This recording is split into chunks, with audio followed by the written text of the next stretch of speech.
En toute vérité, 11h midi sur Sud Radio, Alexandre Devecchio. En toute vérité, chaque dimanche entre 11h et midi sur Sud Radio, sécurité, économie, numérique, immigration, écologie. Pendant 1 heure chaque semaine, nous débattons sans tabou des grands enjeux pour la France d'aujourd'hui et de demain. Et ce dimanche, nous avons le plaisir de recevoir Chantal Delsol et Laurent Dandrieux.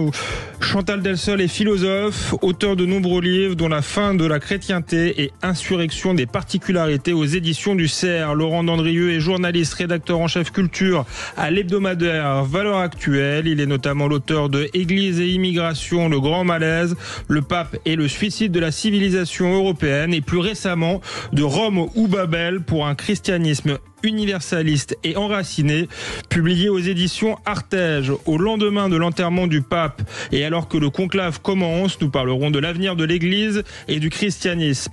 Quel peut être le rôle de l'Église dans notre monde moderne? L'avenir du christianisme se situe-t-il toujours en Europe? L'explosion des baptêmes en France annonce-t-elle un renouveau du christianisme européen? Quel devra être le visage du prochain pape? Tout de suite, les réponses de Chantal Delsol et Laurent Dandrieux en toute vérité.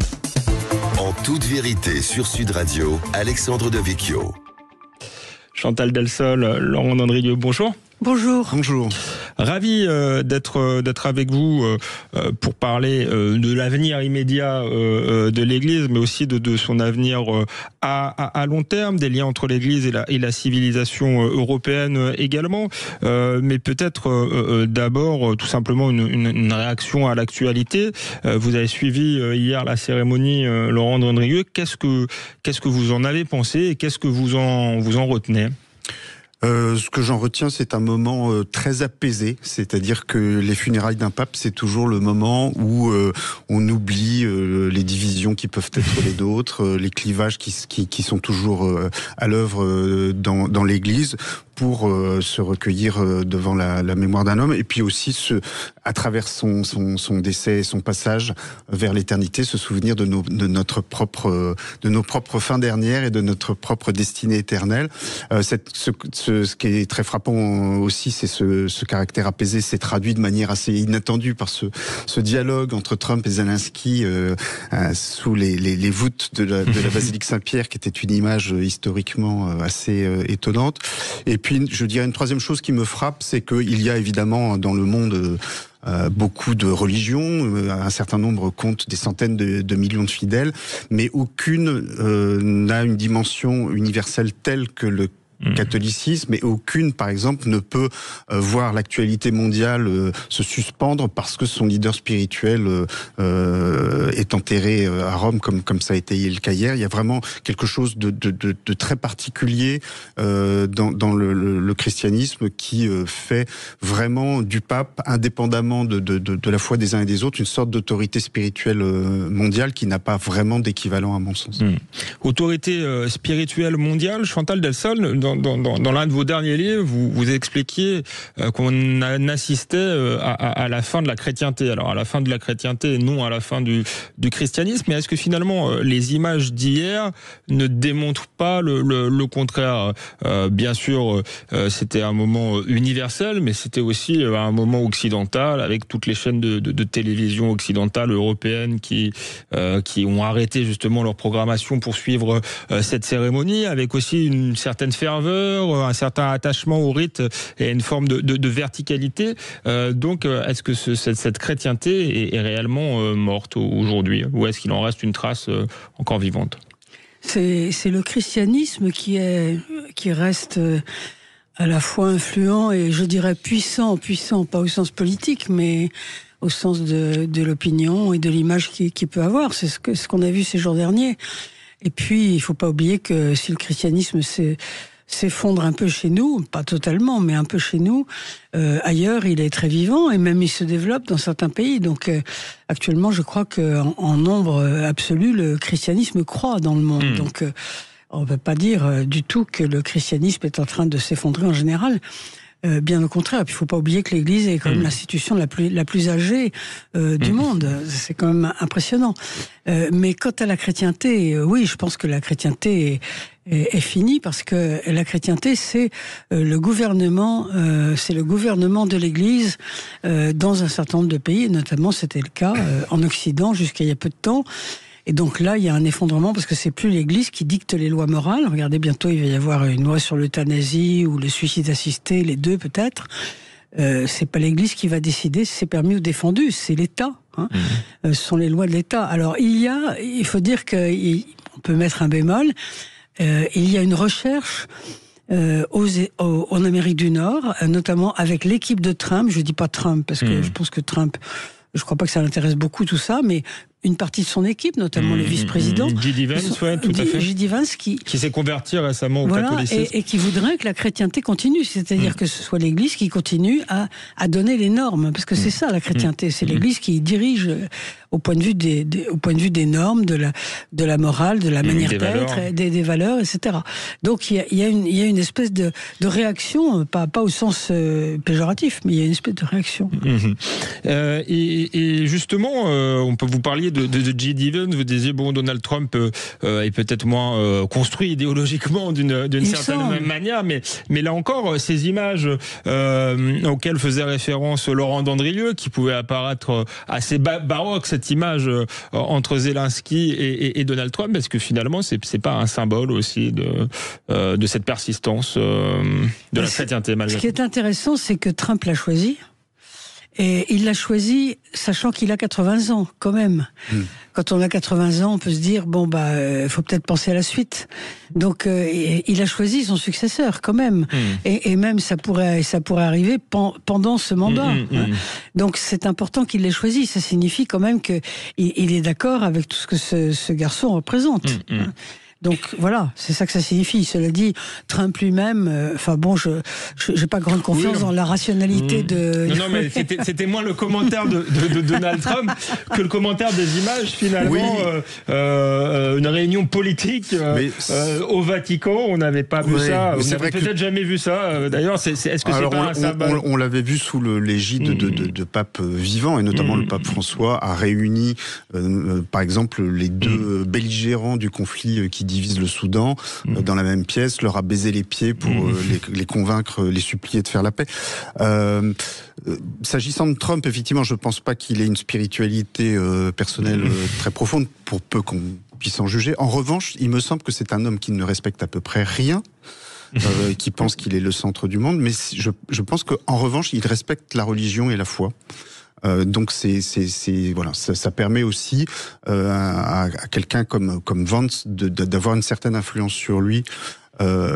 Cet égard. Sur la fin de la chrétienté, il me semble qu'il y a quelque chose qui l'illustre assez bien, c'est le pontificat de François, justement, parce que François a voulu avoir un pontificat extrêmement politique, et donc ça veut dire influer sur la politique des États, avoir une influence sur la politique mondiale, et notamment sur les questions migratoires. Et on voit bien que de ce point de vue-là, ça a été un échec total, parce que malgré le fait que pendant 12 années, il a plaidé de manière obsédante pour l'ouverture des frontières, on voit bien que la tendance qui se dégage aujourd'hui dans la politique internationale, c'est plutôt une conversion, y compris des politiques les plus progressistes, à une politique de maîtrise des frontières et de restriction de l'immigration. Donc de ce point de vue-là, l'influence du pape François a été, me semble-t-il, à peu près nulle, si ce n'est éventuellement de peser sur les opinions publiques, et notamment sur les opinions publiques catholiques, en essayant de les culpabiliser par rapport à ce sujet, quitte souvent à les braquer d'ailleurs, ce qui, à mon avis, est l'une des causes du désamour des Européens, d'une partie des Européens envers l'Église. Désamour d'une partie des Européens envers l'Église. Est-ce qu'il y avait désamour de ce pape envers les Européens? Ça a été beaucoup dit, ou du moins en tout cas une stratégie qui était celle de se tourner vers des pays où justement le christianisme est en expansion, alors que en Europe il semblait, je dis bien il semblait, parce qu'on voit que c'est plus compliqué que ça, mais être en régression depuis longtemps. Je pense qu'on ne pouvait pas impunément avoir pour la première fois un pape non européen. Il fallait bien qu'il y ait des conséquences à ça. Et c'est vrai que lui, Bon, d'abord, il faut reconnaître qu'il est assez proche de la théologie de la libération. Quand on vient d'un pays, comme la plupart des pays d'Amérique latine, où l'inégalité est considérée vraiment comme un plus et comme quelque chose de quasiment merveilleux, c'est difficile quand on est prêtre, de pas être à gauche. Je mets ça entre guillemets. Vous voyez, disons que ça peut se comprendre d'une certaine manière. Donc, en plus. Qu'il n'aime pas l'Europe occidentale et qu'il la juge décadente. Ça paraît assez logique du point de vue d'un pape sud-américain. Cela dit, quand vous dites qu'il fait de la politique, qu'il a parlé des migrants, l'Église a toujours fait ça. Avant le XXe siècle, l'Église était toujours collée à la politique. Elle s'occupait largement et beaucoup plus qu'aujourd'hui de la politique. Il faut se souvenir de tous les papes qui, en fait, en Italie, plaçaient des pions exactement comme des chefs d'État. Oui. Et puis depuis le milieu du siècle, c'est-à-dire le communisme, les papes se sont permis en permanence, et Dieu sait les évêques aussi, de dire ce qu'il fallait faire politiquement, et en général c'était plutôt à gauche. Je suis d'accord que les papes se sont toujours souciés de politique, mais il y a après, suivant les pontifes, des équilibres plus ou moins différents en tout cas, entre la part spirituelle du message et la part politique. Et là, sous le pontificat de François, et le contraste avec le pontificat de Benoît XVI à cet égard était assez frappant, on a eu l'impression que souvent le politique dévorait le spirituel. Justement, ces positions, notamment sur l'immigration, beaucoup d'observateurs disent que ce sont des positions spirituelles, qu'il n'y a pas à chercher de politique là-dedans, et que finalement c'est le message depuis toujours de l'Église d'accueillir les migrants. Alors, je sais que vous avez écrit tout un livre pour contester. Voilà. Là, il reste 45 secondes, mais commencez et puis on reviendra sur cette question. Le problème de François, c'est qu'il a toujours masqué un discours très politique sous des apparences de commandement évangélique. Mais le message qu'il a fait pour la journée des migrants 2017, par exemple, c'est 21 recommandations politiques aux États, des mesures très concrètes. Donc c'est un message qui est entièrement politique, mais qui se présente sous couvert de la parole évangélique du Christ. J'étais un étranger et vous m'avez accueilli. Donc il y a une ambiguïté, à mon avis, parfaitement volontaire, parce qu'il se décrivait lui-même comme quelqu'un de très rusé, mais qui visait à neutraliser la critique vis-à-vis d'un discours politique en disant, en fait, c'est évangélique, donc vous n'avez pas le droit de le contester. Merci Laurent Andrieux, merci Chantal Delsol. On se retrouve après une courte pause. On continue à faire le bilan du pontificat du pape François. On se projette aussi dans l'avenir. Quel avenir pour l'Église après le pape François? C'est tout de suite sur Sud Radio, en toute vérité. En toute vérité, 11h midi sur Sud Radio, Alexandre Devecchio. Nous sommes de retour en toute vérité avec la philosophe Chantal Delsol, auteure de nombreux livres autour du christianisme, dont La fin de la chrétienté aux éditions du Cerf, et avec Laurent Andrieux, rédacteur en chef culture à Valeurs Actuelles, auteur de Rome ou Babel, c'est aux éditions Artege. Laurent Andrieux, vous avez également écrit un livre sur le pape et l'immigration. Je crois que c'était sous-titré Le suicide de la civilisation occidentale. On en parlait avant la pause. Vous expliquiez que le pape avait un discours très politique qu'il maquillait derrière la spiritualité, la théologie, mais on pourrait aussi discuter, je pense, est-ce que l'accueil est au fondement de la religion chrétienne, ou en tout cas l'accueil tel qu'on le conçoit aujourd'hui sur la question de l'immigration. Ce qui est au fondement de la religion chrétienne, c'est le fait d'être charitable et de témoigner de la solidarité envers ceux qui sont dans des situations de précarité et de difficulté. Ça, c'est indéniable et personne ne peut le contester. Ça. Après, la question de savoir si effectivement ces migrations de masse sont une bonne chose pour les sociétés occidentales, mais aussi pour les candidats à l'émigration, ça c'est un vrai sujet de débat. Et par exemple, moi j'étais très frappé par le fait que pour stigmatiser les politiques restrictives vis-à-vis de l'immigration, le pape disait toujours, mais on peut pas laisser les migrants mourir en Méditerranée. Mais personne ne prétendait qu'il fallait laisser les migrants mourir en Méditerranée, mais les secourir, les recueillir et les ramener sur la terre ferme, ça ne veut pas dire obligatoirement les intégrer durablement dans nos sociétés occidentales. Donc il y avait une façon de mélanger les choses qui était un peu gênante. Ensuite, je pense qu'il est dans la continuité des papes précédents sur un aspect de cette question, c'est-à-dire que très largement, depuis les années 60, le discours de l'Église sur l'immigration est en fait un discours sur les migrants, où seul l'intérêt supposé du migrant est pris en compte. Et non le bien commun. Et non le bien commun. Et effectivement, c'est aussi à cause d'une dérive assez individualiste, à mon avis, de la doctrine de l'Église, qui a tendance à ne plus regarder que les personnes et pas les sociétés. Et donc, ça explique, à mon avis, une partie de la cécité collective de l'Église sur les conséquences de masse de cette immigration, et notamment les conséquences économiques et culturelles, mais aussi les conséquences religieuses. C'est-à-dire que c'est très étonnant de voir que l'Église ne se pose pas la question de savoir quelles sont les conséquences à long terme de l'arrivée de millions de migrants musulmans sur le continent. Et après, il y a une spécificité du pape François, il y en a plusieurs, mais sur cette question, notamment, à mon avis, c'est l'influence de la théologie du peuple, qui était vraiment... Est-ce que vous pouvez rappeler la théologie du peuple, c'était la théologie du peuple? En fait, il y a eu dans les années 60 l'émergence en Amérique latine de quelque chose qu'on a appelé la théologie de la libération. Qui était une théologie catholique, mais très fortement matinée de marxisme.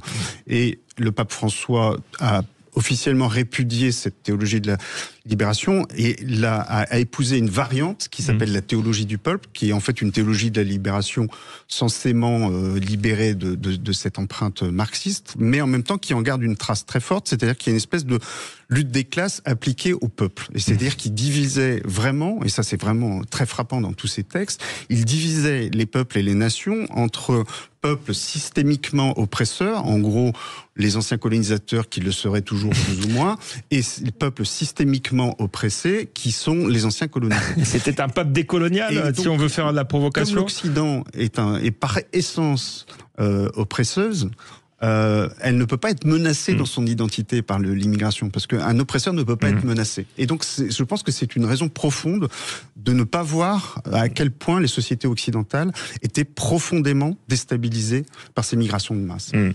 Oui, ça rappelle les idéologies décoloniales.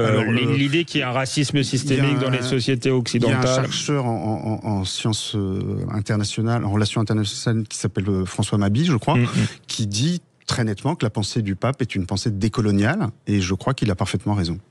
Chantal Delsol, Laurent Dandrieux évoquait la théologie du peuple. On parlait de pape décolonial. Est-ce que c'était pas tout simplement un pape populiste? Vous avez étudié dans plusieurs livres le phénomène populiste qui existe en Occident, mais qui est aussi très présent en Amérique du Sud depuis très longtemps.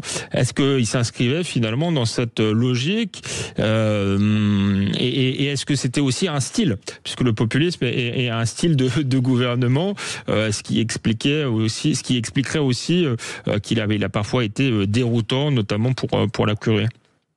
Ça serait quelque chose comme un populisme de gauche, en effet.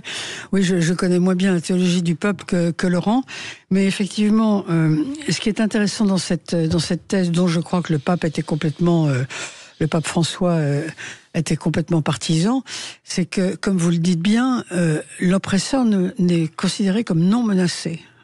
Il est toujours menaçant, mais il n'est jamais menacé. Autrement dit, il y a une forme de manichéisme là, qui en fait n'est pas réaliste, parce que le monde n'est pas manichéen. On peut être manichéiste, mais le monde n'est pas manichéen. Et un oppresseur, même s'il a été oppresseur, ce que nous avons été, on ne va pas le nier, nous sommes menacés, en effet. Je crois que la question de l'immigration, en fait, et c'est ce que des gens comme François n'ont pas voulu comprendre, parce que précisément, et c'est un populiste de gauche, vous avez raison de le dire, c'est une tragédie, la question de l'immigration. C'est une tragédie parce que elle est comme un problème qui serait constamment tiraillé entre deux valeurs qui sont également essentielles et affamées. à savoir l'identité d'une culture, la nôtre, qui risque d'être menacée, parce que quoi qu'ayant été des oppresseurs, nous pouvons être menacés, nous le sommes, et puis la nécessité de recueillir des gens qui ont besoin d'être recueillis. Donc à la fois une nécessité politique, une valeur politique et une valeur morale, qui luttent l'une contre l'autre, et qui sont toutes les deux des valeurs essentielles et affamées. Et donc ça s'appelle une tragédie. Alors, qu'est-ce qu'on fait pour répondre à une tragédie ? Et il n'y a pas 40 solutions, ou plutôt il n'y a pas de solution du tout à une tragédie, parce que c'est pas comme un problème qu'on peut dissoudre dans l'acide. Du moins, il n'y a que des mauvaises solutions. Où il n'y a que des mauvaises solutions, mais la seule réponse qu'on peut donner, c'est un effort colossal des deux côtés, colossal et humain. On va pas balancer de l'argent des hélicoptères, comme fait Macron, ou les autres, mais un effort colossal et humain, c'est-à-dire d'une part, un effort colossal humain pour exercer la charité vis-à-vis de ces populations qui en ont besoin, et d'autre part, un effort colossal et humain pour répondre de façon ferme, et ça c'est difficile, à des terroristes qui sont en train de s'installer sous prétexte qu'ils ont besoin de nous, etc. Et vraiment les chasser. C'est-à-dire un effort colossal de ce côté-là, des deux côtés. Un effort colossal d'un point de vue moral et d'un point de vue politique. Et ça, c'est ce que nous faisons absolument pas. Nous balançons de l'argent en disant on va les aider à aller passer des vacances de ski, enfin des choses complètement idiotes, qui servent absolument à rien. Et on n'est pas prêt à faire des efforts humains sur le terrain, des deux côtés, à la fois du point de vue moral et du point de vue politique. Je pense qu'il y aurait quand même quelque chose à faire de manière très concrète du point de vue de l'Église, c'est déjà changer un discours qui aujourd'hui consiste à envoyer des messages aux populations des pays en difficulté pour leur dire votre avenir est en Occident. C'est-à-dire qu'il y a vraiment un discours favorable aux migrations de masse dans l'Église qui encourage ces migrations de masse. Et il y a quelques voix discordantes, comme celle du cardinal Sarah ou comme celle du cardinal Turkson. C'est assez frappant de voir que ce sont deux cardinaux africains qui disent non, attention, c'est un piège. D'une part parce qu'on est en train d'aggraver la situation de l'Afrique en la privant de ses forces vives, et ensuite parce que les sociétés occidentales sont dans une telle situation de crise que, en fait, elles n'ont plus rien à offrir aux migrants qui ne feront qui trouver des sociétés qui ont déjà dépassé leur capacité d'intégration. Et d'intégration. Et donc, il faut vraiment je pense que sur ce plan, l'Église a, pour le moment, en tout cas sous la houlette du pape François, avait un discours qui, malheureusement, était assez largement irresponsable. Merci Laurent Dandrigueux, merci Chantal Delsol. On continue cette conversation après une courte pause sur Sud Radio, En toute vérité. En toute vérité, 11h midi sur Sud Radio, Alexandre Devecchio. Nous sommes de retour sur Sud Radio. On parle de l'avenir de l'Église après le pape François, avec Chantal Delsol et avec Laurent Dandrigueux. Laurent Dandrigueux, vous évoquiez un pape décolonial tout à l'heure. Est-ce que c'était pas aussi un pape mondialiste, puisque vous l'avez dit, l'Église a une tendance à ne plus appréhender finalement les intérêts nationaux, le bien commun, et tout à regarder tout de manière individualiste. Est-ce que c'est pas la définition finalement de la mondialisation, parce que l'Église est universelle, mais l'universalisme, est-ce que c'est la même chose que la mondialisation? Alors il y a une ambiguïté, comme souvent chez le pape François, sur ce sujet, c'est-à-dire que à la fois il a défendu dans beaucoup de textes la nécessité que chaque peuple conserve son identité, mais en même temps, effectivement, pour ce qui est de l'Occident, il a plaidé notamment pour l'ouverture quasiment totale des frontières et l'accueil quasi inconditionnel des migrants, parce qu'il considérait, comme je vous le disais tout à l'heure, que ça n'était pas une menace pour l'identité, alors que ça l'est évidemment, on le constate tous les jours. Mais effectivement, il y a eu ce discours anti-frontière, et ça, dans Fratelli Tutti, il y a un paragraphe absolument hallucinant où il explique que, en fait, les migrants ont une sorte de droit de réquisition sur le territoire du pays de leur choix quand ils l'estiment nécessaire, et qu'aucune frontière ne doit pouvoir s'opposer à ça.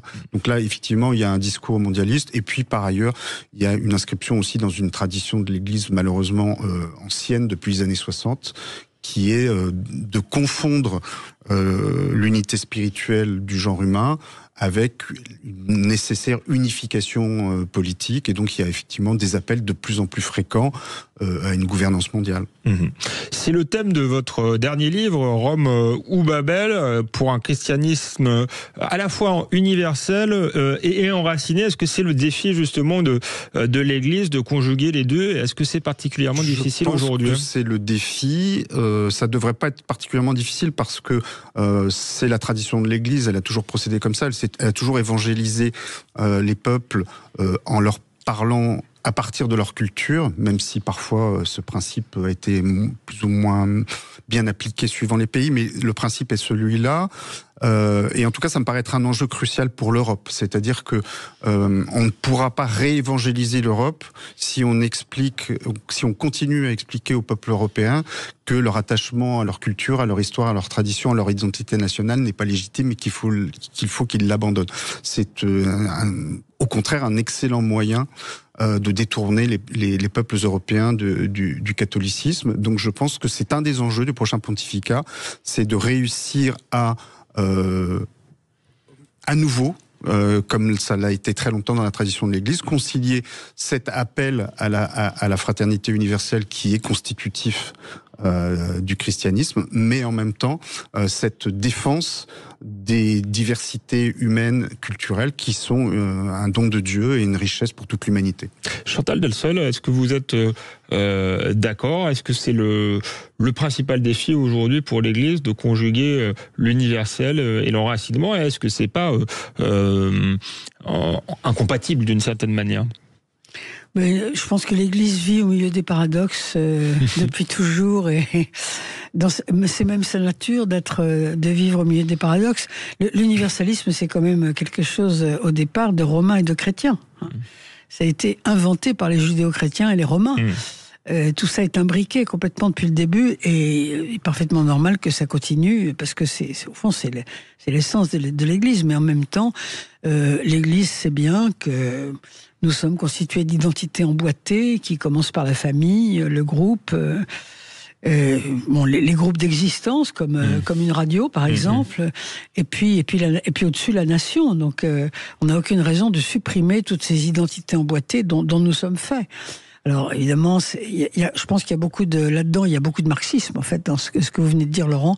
Il y a beaucoup d'influence du marxisme, de suppression de toutes ces identités emboîtées pour ne plus conserver que l'État mondial, le mondialisme. Alors il y a du marxisme, puis il y a aussi la postmodernité depuis les années 50.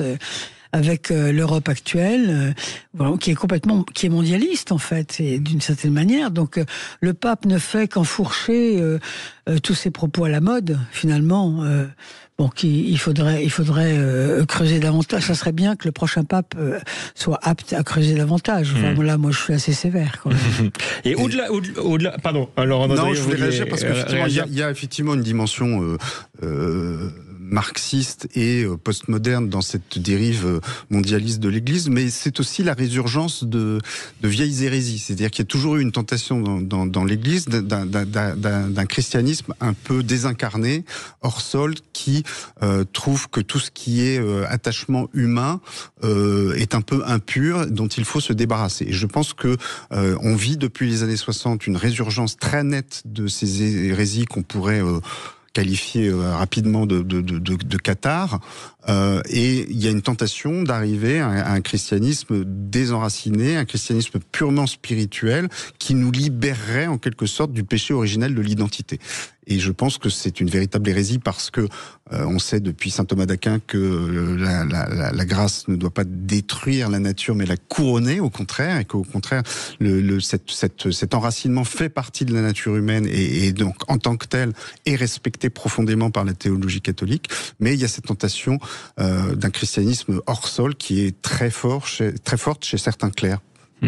La tension entre effectivement universel et mondialisme, c'est une tension que doit affronter l'Église, même si c'est aussi une tendance lointaine. Il y a aussi la tension que vous avez décrite d'ailleurs, Chantal Delsson, dans un article pour Le Figaro magazine, avec la modernité, voire la post-modernité. Le pape François a été assez controversé, jugé trop progressiste souvent par les conservateurs et trop conservateur par les progressistes. Est-ce qu'il n'a pas tout simplement été victime de son époque et d'une tension qui le dépasse et d'une équation qui est très difficile à résoudre pour l'Église et qui sera sans doute difficile à résoudre pour son successeur?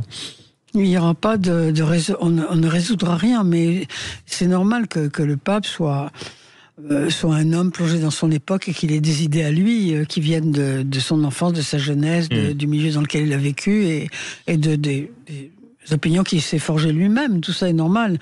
Effectivement, il est davantage là-dedans, il est davantage à défendre. Vous savez, Vatican II, c'est pas si loin. Et après presque tous les conciles, il y a toujours des blocages contre, surtout avec un concile comme ça qui a tellement changé les choses.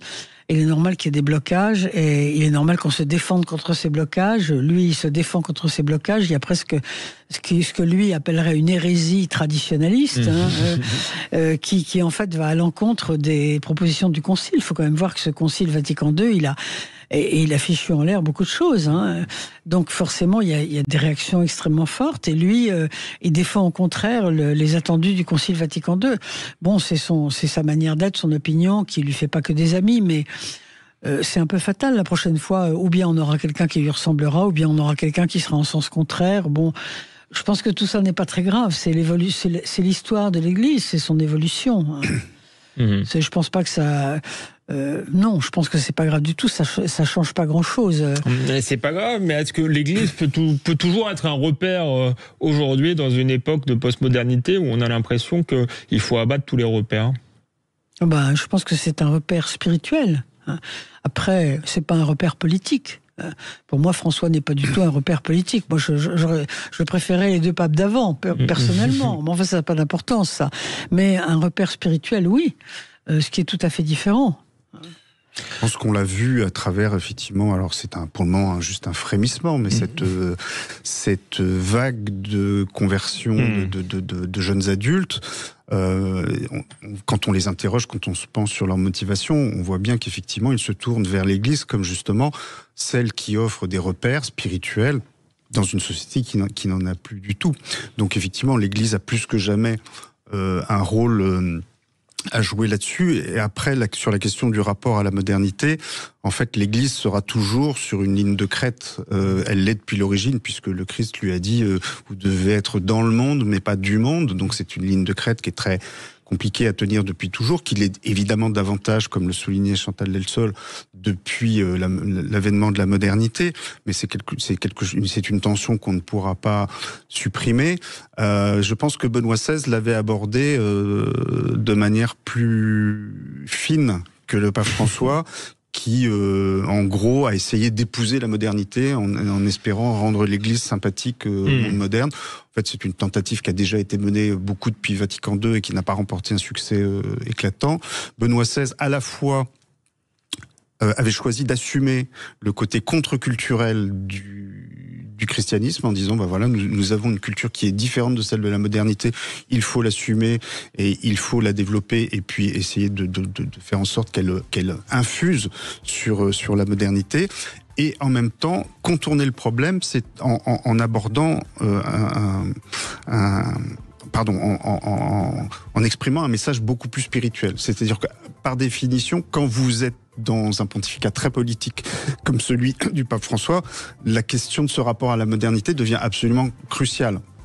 Quand vous avez un pontificat qui est plus christologique, centré sur la personne du Christ comme celui de Benoît XVI, eh bien ces problématiques-là passent un peu au second plan et du coup je pense que vous attirez d'autant plus de gens parce que vous leur offrez une autre perspective radicalement différente de celle du monde moderne.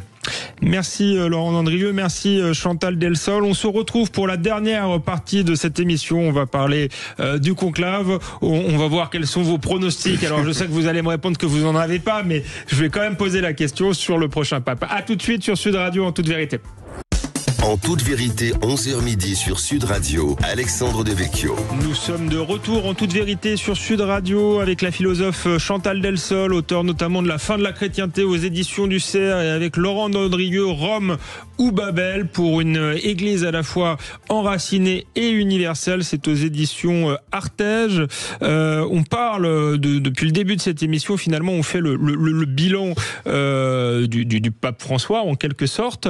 On va parler de ses potentiels successeurs dans un instant, mais un bilan assez critique. On s'est focalisé dans cette émission notamment sur la question de l'immigration. Est-ce que, à vos yeux, il a fait quand même des réformes intéressantes, le pape François, Laurent Dandrieux? Alors, en termes de réformes, il y en a une qui me paraît intéressante et nécessaire, c'est qu'il a donné plus de place aux femmes dans les processus décisionnels de l'Église, et effectivement, je ne voyais pas de raison pour lesquelles notamment les religieuses soient écartées de cette gouvernance. Donc tout en posant des limites, c'est-à-dire que effectivement, la prêtrise, le sacerdoce, le célibat des prêtres, reste quelque chose de masculin. Mais je pense que c'est une avancée intéressante. Par ailleurs, c'est pas une réforme, mais il a insisté beaucoup pendant son pontificat sur la notion de miséricorde. Voilà, c'est quelque chose qu'il a répété tant et tant de fois, que Dieu ne se lassait pas de pardonner les hommes. Alors, parfois, ça a été mal compris, parce que, par exemple, il était très proche d'un journaliste italien qui s'appelle Eugenio Scalfari, qui l'a interviewé souvent, bien que ce journaliste fût athée. Scalfari l'a loué pour avoir aboli le péché. Donc ça veut dire que ce discours sur la miséricorde a parfois été compris de travers. Voilà. Mais ça et son insistance effectivement pour l'attention que nous devons porter aux pauvres, aux démunis, ce sont des choses qui resteront comme des points très positifs de son pontificat. Chantal Delsol, quel point positif vous voyez dans le pontificat du pape François? En tout cas, si vous deviez retenir quelque chose de ce pontificat. Je suis assez d'accord avec Laurent sur la question de la miséricorde, qui a effectivement été mal comprise, parce que les gens qui sont un petit peu à l'extérieur, ou parfois qui voient pas toutes les nuances, confondent un petit peu la charité ou la miséricorde avec les personnes, et puis la critique des comportements. Je me rappelle cette histoire, cet épisode où le pape, dans un avion, avait dit des homosexuels, qui suis-je pour les juger, et tout de suite une partie des médias s'était empressée de dire finalement il défend l'homosexualité. Non, il est charitable et miséricordieux et aimant pour les homosexuels, mais il ne défend pas le comportement en tant que tel. C'est parfaitement un sujet chrétien. Là, il s'est comporté exactement comme il fallait, à une époque où c'est quand même très compliqué, parce que l'Église se doit quand même de juger ou de critiquer certains comportements, mais elle n'a aucune raison de détester pour autant les personnes. Et c'est compliqué de faire la part des choses à un moment tellement qui comprend tellement peu ce genre de séparation, quoi. Ça, il a été bon. Et puis, en ce qui concerne l'écologie, il a enfourché le cheval de l'écologie, à mon avis, pas toujours avec bonheur, mais enfin, il fallait le faire quand même. Il fallait le faire. Vous l'avez dit, ça a parfois été mal compris, son attention à la miséricorde. Est-ce que finalement on a oublié, enfin, c'est un pape qu'on peut qualifier de gauche, vous avez dit plutôt progressiste, mais ça reste un pape, c'est resté quand même un pape catholique, tout simplement. Bien sûr, bien sûr. On voit sur la question de la défense. Certains commentateurs on a parfois l'impression qu'ils voudraient que le pape ne soit pas catholique. On le voit bien sur la question de la défense de la vie, où il a été très ferme, et il a même employé des expressions extrêmement choquantes pour réveiller les consciences là-dessus. Ce qui est assez étonnant, c'est sur le thème de l'écologie, c'est-à-dire que il n'a pas été si novateur que ça, parce que ce thème avait été déjà beaucoup développé par Benoît XVI, mais bon, il a fait cette grande encyclique Laudato Si qui restera, dans laquelle il explique aussi que l'écologie, ça peut pas être uniquement la préservation de la nature, mais qu'il y a aussi une écologie humaine, et que cette écologie humaine, elle s'étend jusqu'à la défense de la vie. Et ça, bizarrement, alors, les commentateurs de Laudato aussi ont complètement laissé cet aspect-là du sujet de côté, alors que ça fait partie de sa pensée. Effectivement, on va débattre sans doute dans quelques jours de la question de l'euthanasie. Il était très sévère sur cette question-là. Il a été effectivement, pour le coup, non seulement pleinement catholique sur la défense de ces sujets, mais en plus, il n'a pas hésité à bousculer le conformisme en employant des mots extrêmement forts et parfois violents même.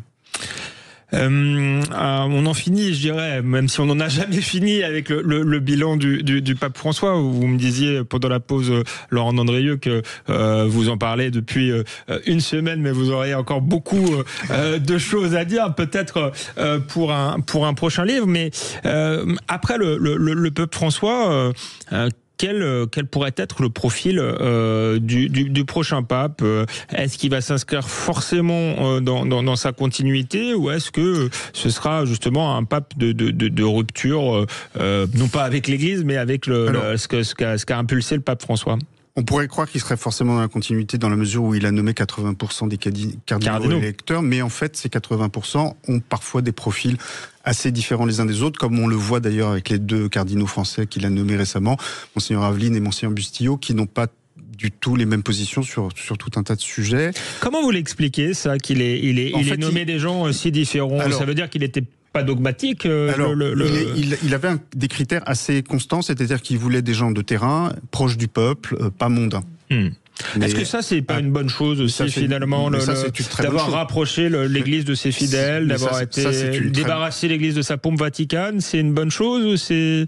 Alors ça, c'est un autre sujet. C'est un autre sujet. Assez compliqué.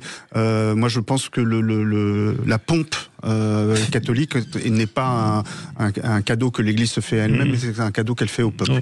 Donc je pense que là-dessus, mes vues divergent complètement avec le... Mais je vous ai interrompu. En revanche, effectivement, des cardinaux proches des gens et pas mondains, c'est une chose très positive, mais ça veut dire que ça recouvre aussi des options ecclésiales qui peuvent être assez diverses. Après, je pense qu'il y aura forcément un mouvement de balancier, parce que tout pontificat a des failles et que le suivant a envie de combler ces failles. À mon avis, il y aura 2 enjeux principaux. L'un qui est humain, c'est-à-dire que le pape François a gouverné de manière autoritaire et, selon ses propres termes, brutale. Et je pense que tout le monde en était un peu lassé sur la fin, et que les cardinaux auront à cœur de choisir quelqu'un de plus bienveillant, de plus facile de caractère, de plus lisible aussi dans ses discours, de moins fluctuant et de plus clair. La deuxième chose, c'est que, à mon avis, un des gros points noirs du pontificat de François, c'est que du fait qu'il a gouverné avec brutalité, qu'il n'a absolument pas cherché le dialogue avec ceux qui n'étaient pas d'accord avec lui, il laisse une Église profondément fracturée, comme elle ne l'a probablement jamais été dans l'histoire moderne, et donc il faudra trouver quelqu'un qui réussisse à réunir les différentes sensibilités.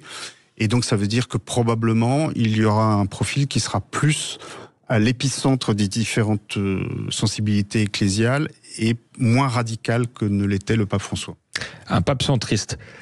Non, je plaisantais. Non, un pape plus consensuel. Parce que je pense que plus que gauchiste ou plus que populiste, le pape François était un pape d'extrême centre.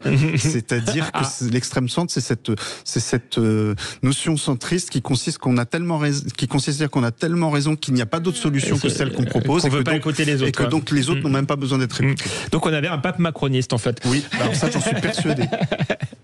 Chantal Delsol, quel est, à votre avis, le profil idéal pour le prochain pape? Vous êtes les DRH de l'Église ce matin. C'est vraiment la question trop compliquée pour moi, là. Je sais pas, je ne connais pas tout ça aussi bien que Laurent, et j'ai pas d'idée sur le sur de le manière profil plus générale, est-ce qu'il y a traditionnellement un mouvement de balancier Oui, sans doute, parce que c'est toujours pareil, on voit les défauts de ce dont on vient et on voit pas les prochains défauts. Donc effectivement, on cherche à changer.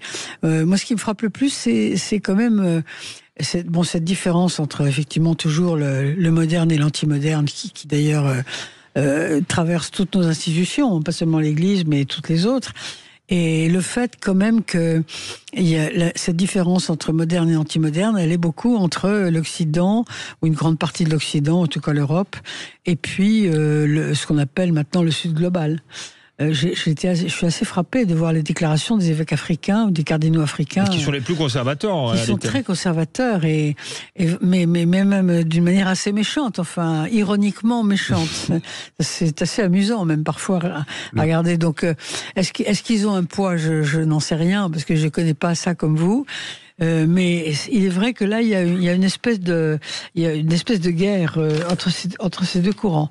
Alors bon, le prochain pape va forcément réussir à être un pont entre ces deux courants, parce qu'il faut bien qu'il le soit. Opérer une forme de synthèse. Est-ce que on parle beaucoup en France du cardinal Sarah, mais les spécialistes disent que c'est un fantasme. Mais ça passerait jamais. Le cardinal Sarah a ce problème qu'ont la plupart des cardinaux africains, c'est qu'ils sont beaucoup plus conservateurs que la moyenne des cardinaux. C'est pour ça que Et en plus, le cardinal Sarah, qui d'abord va bientôt avoir 80 ans, donc c'est quand même un peu âgé, mais il est très identifié à ce que les progressistes appellent les ultra-conservateurs, et notamment à une certaine forme d'opposition au pontificat de François. Et donc, à mon avis, cette identification au clan conservateur lui ôte toute chance, parce que il ferait vraiment office de repoussoir vis-à-vis des plus progressistes.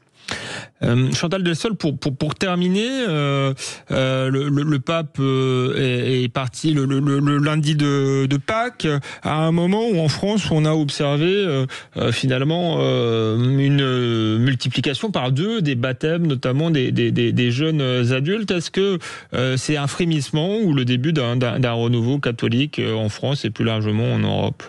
Il y a 2 choses.